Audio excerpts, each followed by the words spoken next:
recalling the tragic events surrounding the floods which rocked the Devon village of Lynmouth in 1952 in national disaster.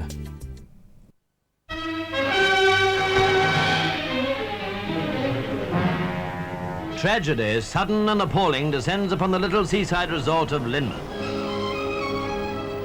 During an August night in 1952, 6 gigantic walls of water bulldozed the Devon village of Lynmouth.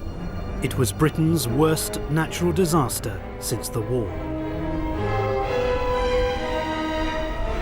It was torrential. You know, the colossal force of the river was unbelievable.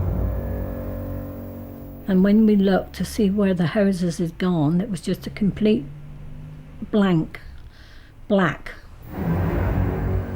I find it very difficult to describe how frightened I felt. All I can really tell you is that when I tried, I do remember that when I tried to speak on occasions, I couldn't.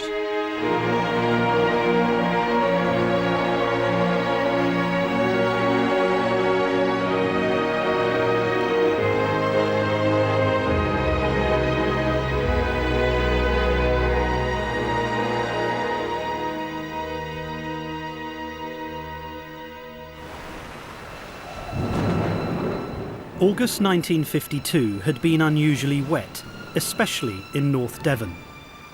4 months' worth of rain had fallen by the end of the first 2 weeks of the summer. And on the 41 square miles of the Exmoor National Park, the network of tiny streams that crisscrossed the landscape were already full and overflowing. The last thing that was needed was a storm.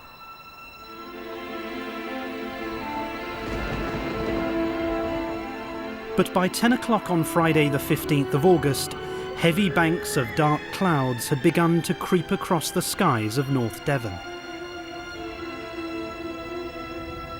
The whole atmosphere had a sort of eerie, sulphury yellow feel about it. A thunderstorm heading in from the Atlantic had met rain clouds coming north from France. For the next 22 hours, they sat over North Devon, a meteorological freak. The result? Record levels of rain. Over 11 inches in 24 hours. Rain that one tends to think will only last for 10 minutes, and it just went on and on and on. A lot of people who normally would be staying until the Saturday, the following day, were packing up and going home early because the weather, it really was dreadful. By now, the already overflowing streams on Exmoor had deposited most of their load into 2 rivers, the West Lynn and the East Lynn. As these 2 sister rivers headed down the 10 miles and 800 feet to the sea, their waters were funneled, their beds narrowing as they travelled through steep-sided valleys. The resulting rising torrents had nowhere to go except down to the tiny seaside village of Lynmouth. Here, where the 2 rivers meet up before pouring into the sea, 700 holidaymakers had swelled the local population of 450. Most remained blissfully unaware of the impending danger. But down on the seafront, one Lynmouth resident had read the signs. I said to Peg, I said, there's something radically wrong here.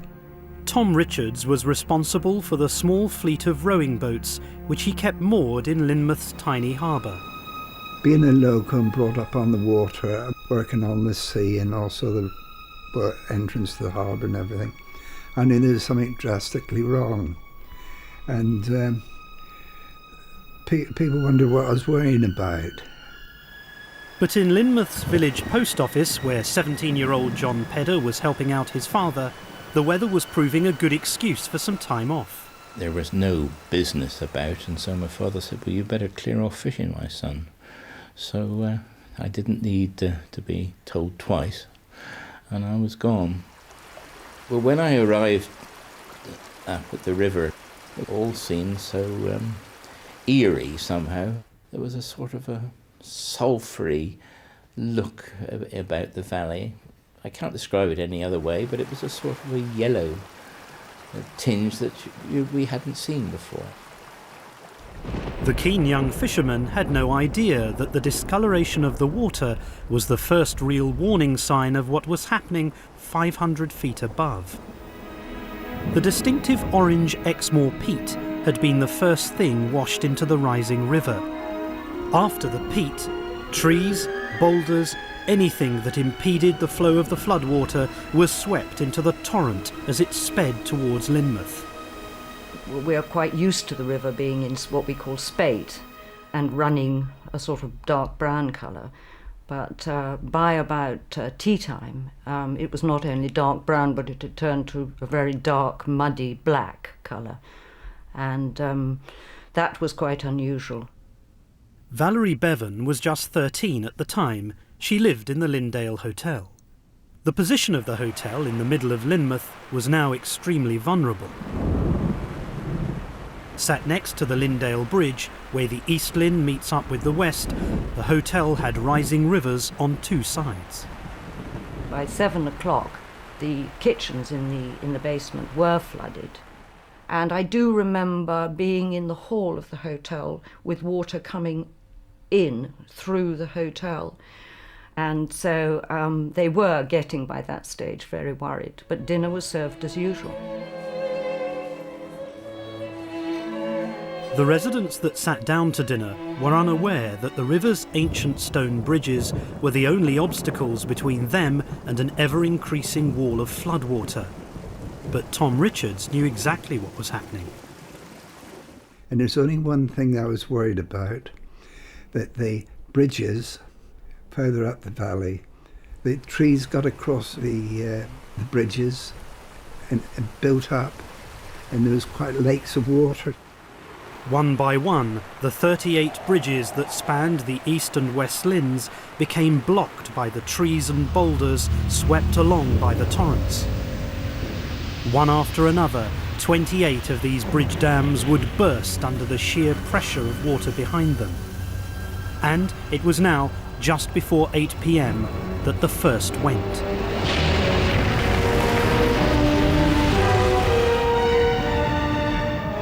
The resulting wave hit the village like an exploding bomb. And so the tons of sand, muck, earth, everything you'd think of came and started corroding the harbour. And then suddenly the river started coming down through the main road. The water was rushing down the village street, and it came up to my knees. And we could hardly stand, so we held each other's arms and got across and into the hotel, up the big steps into the hotel. Meanwhile, above the hotel, a second dam was forming. We had a little narrow footbridge just above our cottage, but as the evening went on, that little footbridge broke with the weight of the trees and the rocks behind it. Mum went downstairs for something and saw there was too much water, so she said, "We've got to get out." Yeah. And I, being working, was proud of my money. Bought myself a new pair of shoes and I picked them up and put them on the table. I didn't want them to get wet. Mum's last words were, "Put out the candles, Fred. We don't want the place to burn down." High above the rising floodwaters, the 70 guests and staff at the Tors Hotel were unaware of the unfolding drama below. I was the head waiter there, and we came down as far as the Lindale Bridge. And when I saw the water, the way the water was hitting the bridge, and the roar of the water, there was something dreadfully menacing about it, and I said, well, I must get down and get Eileen and Jackie out, I said, because this is obviously nasty. Eddie Mason, his wife Eileen and daughter Jackie lived at Fuchsia Cottage. Well, when we left it that night, the water was up to the garden gate, and we had just sufficient time to bring Jackie out before the bank went behind me. At about 9 p.m, a third bridge, holding back more water than the previous two, collapsed under the pressure of thousands of tons of river and debris. A massive 30-foot high wall of water now cannoned down the East Lynn Valley into the village. It was on the just twist and meandered its way turned, down, yes. hitting the corners as it came. Yes, it sort of snaked through the village. Caught, as I say, it came down and caught the gardens. And then down our side. It was hitting one side and then bouncing over the other. But the East Lynn had only just begun its night's work, and the West Lynn had still to get started.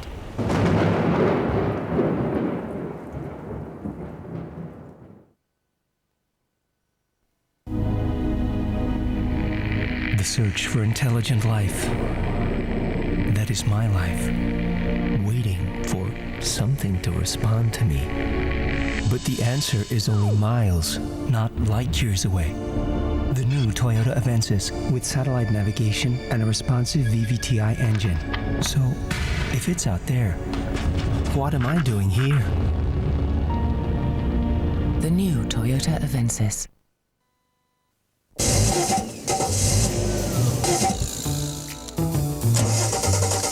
I'll leave you to it then. If you're looking for something more reliable, look no further than an RAC motor loan. With a typical APR of just 7.9%, you could finally get rid of your old banger and get something you really want. Have you fixed it then, sexy?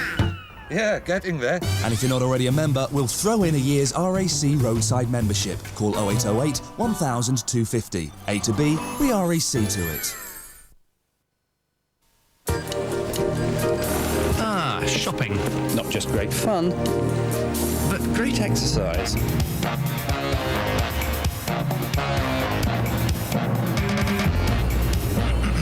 And like any vigorous activity, shopping can give you the occasional heart attack, which is why I always carry my life support system. Barclaycard's new price promise covers a range of items bought with your card. Find them cheaper elsewhere and they refund the difference. You're right now, sir. It's like pain in the wallet for a second there, but it's gone now, thanks.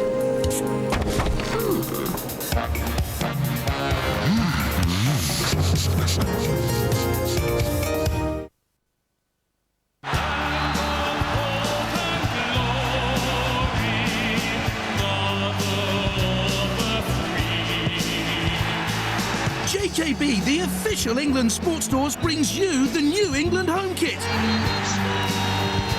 Support the nation with JJB and the New England home kit. On sale now at all JJB stores. JJB and England, a winning team.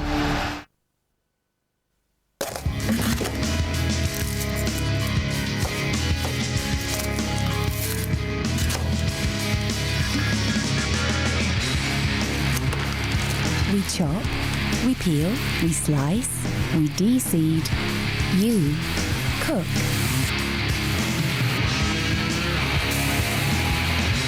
Change the way you eat forever in just 10 minutes. Enjoy. Less hardness, less chlorine, fewer impurities. Thank you. Brita is clear from the taste.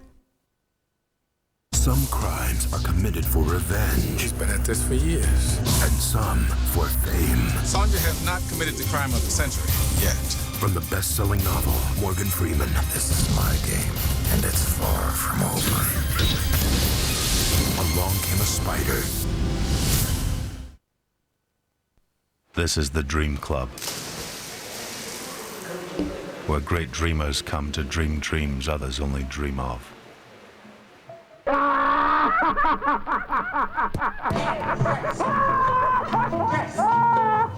Ladies and gentlemen, please, charge your glasses.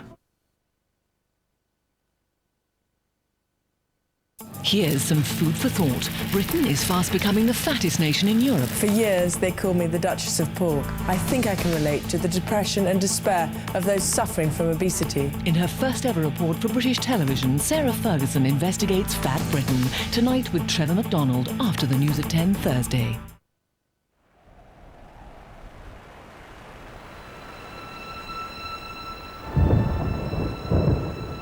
At 7 in the evening on the edge of Exmoor, 2 extremely wet Australian hitchhikers caught a bus to Lynmouth. Gwenda Oxley and Joyce Hissock were told they could get a bed for the night in the tiny hamlet of Barbrook. Barbrook was on the West Lynn, 1 mile above Lynmouth.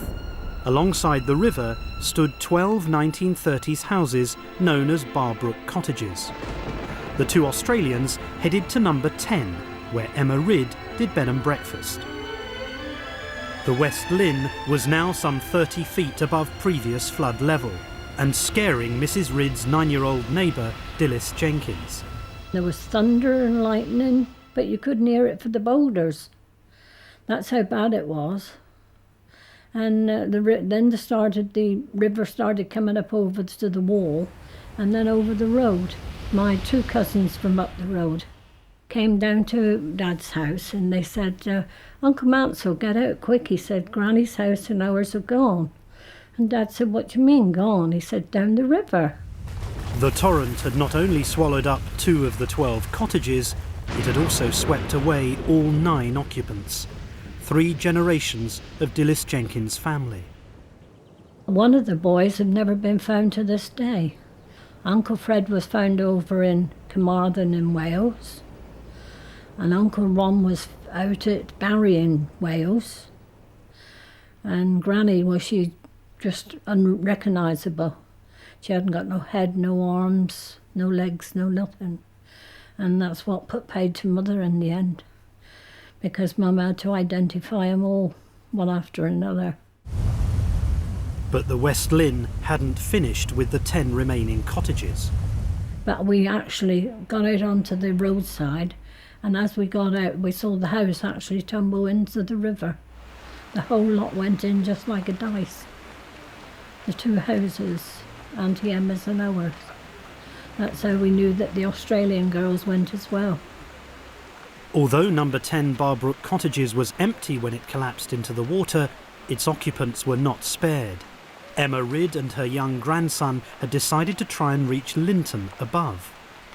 Poor old Mrs. Ridd, she thought she was going to take her child down to safety, but they went right into the river, you see. It was the way the water was cutting the roads. But the Ridds were not alone when the floodwaters engulfed them. The bodies of the 2 Australian lodgers were also recovered days later. They, like the other 10 occupants of Barbrook cottages, had been washed out to sea by the flood.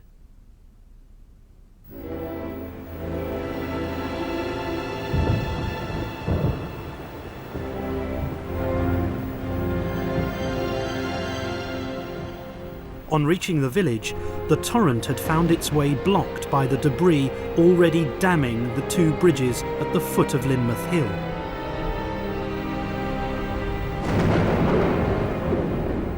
But this barrier didn't stop the 30-foot high wall of water. It simply flowed over it. With it, it brought a lot of trees, huge boulders, and in its path it took with it a petrol station, a Baptist church, and a cottage. And this was washed onto the side of the hotel. The water had piled a 35-foot high bank of debris, including boulders weighing more than 15 tons, behind the hotel. And the noise was absolutely horrendous. The building shook, and we had absolutely no idea what had happened. But after that, the water started to come in through the windows, and my father ordered us up onto the first floor. At 10:45, the West Lynn struck again, upstream of the now demolished Barbrook cottages. Barbrook Bridge, the water level was up to the actual over the parapets of the bridge. PC Derek Harper, new to the job, now found himself on his first emergency call-out, trying to cross a river in full flood, testing the way for the fire brigade. It was pitch black at the time. I suppose I was about halfway across the bridge. Boulders, mud, trees, wires, telegraph posts, you name it, cars. Really, really, really terrible, really terrible. I felt a sort of a shudder, so I shouted across the top of my voice to the firemen to haul me in, and I say to this day that that bridge collapsed whilst I was on it. With nothing to hold it back, the West Lynn rushed down the 300 feet towards Lynmouth, building up height, speed and force. Higher than a 4-storey building and faster and heavier than an express train, nothing could block its path. With a terrific roar, it smashed through the first bridge, taking the roadway with it. It headed straight down and through the narrow gap towards the second bridge. Exploding into the East Lynn, it demolished the second bridge and the 2 buildings either side, trapping 50 people in the rubble it left behind. And it all happened incredibly quickly. The lights were out, the noise was horrendous, and it was the smell, I think, is one of the things I remember most. This dreadful smell of mud. Mud does smell, I can assure you, and sort of sewers, this heavy putrid smell. By 11 o'clock, it seemed the West Lynn had begun to abate. But Lynmouth had 2 rivers, and the East Lynn had not finished its night's work.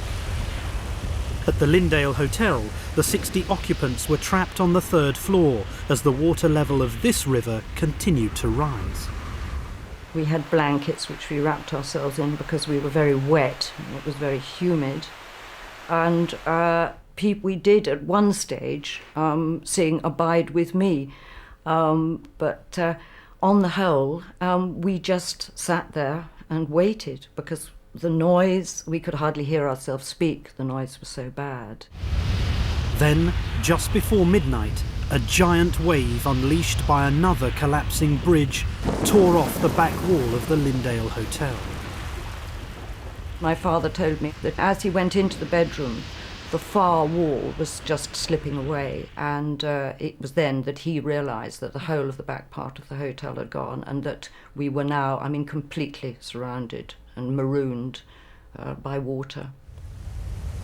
Also marooned were the occupants of Bevan's cottages. Eileen Mason's father lived at number 3. Next door was the Richards family. They were calling for help. He did say, I'll help, in a minute. Throw the babies and I'll try and catch them. And before he could do anything about it, the houses just went like a pack of cards. And that little family went with it.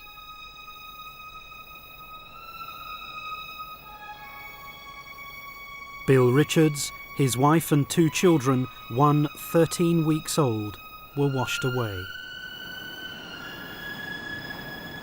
We heard this terrible crash, and I said to my father, that's the Rhenish Tower gone, and he said, never. So I said, it is, and he said, well, if the Rhenish Tower's gone, Lynmouth's gone, that's got to be the end of Lynmouth. It was there one moment, with another flash of lightning, it had gone. At 1 a.m, the last remaining bridge on the East Lynn collapsed, and one final giant wall of water headed towards Lynmouth. This cannoned off the opposite sides of the valley to the previous 2 wakes. Those buildings spared before were now directly in its path, like Middleham cottages.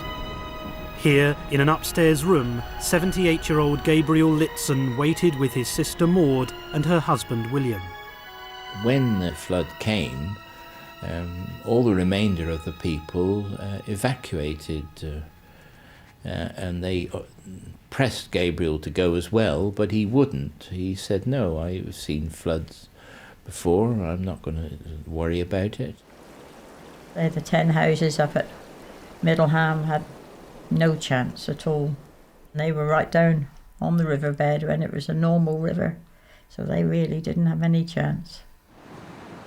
Dawn revealed the final extent of the devastation.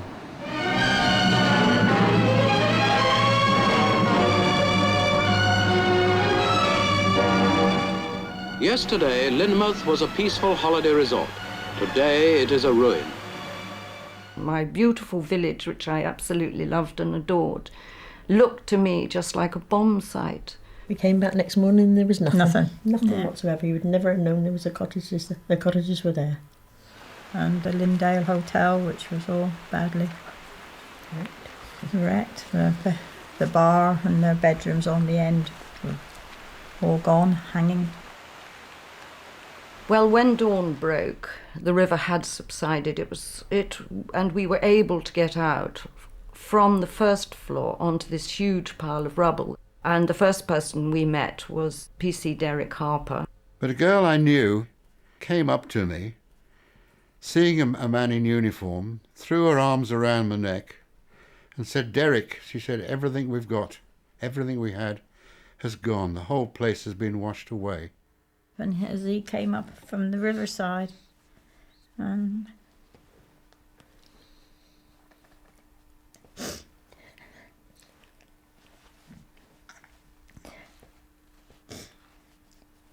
just said, "We've got nothing. We've lost everything."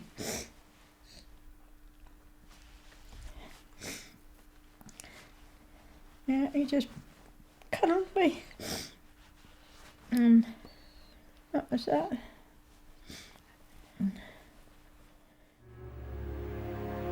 90 million tonnes of water had poured through the two narrow valleys in less than 7 hours. 34 people, including 11 holidaymakers, were dead. In all, 61 homes, 18 shops, 5 hotels and the lifeboat station were lost. The Lyndale Hotel had survived the torrents but was deemed unsafe. So was Eileen and Eddie Mason's home. And that's the last we saw of it. Next time we saw it, it was just a heap of rubble again. But there we are.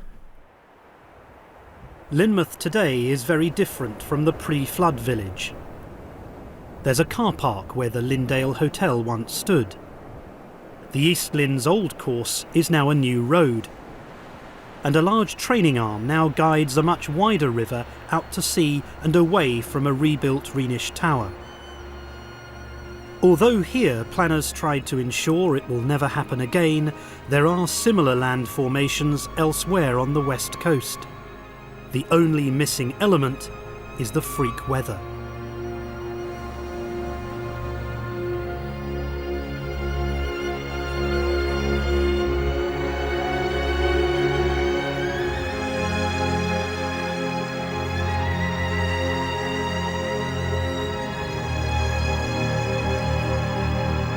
And National Disaster returns at the slightly later time of 11:30 next week for the last programme in the series.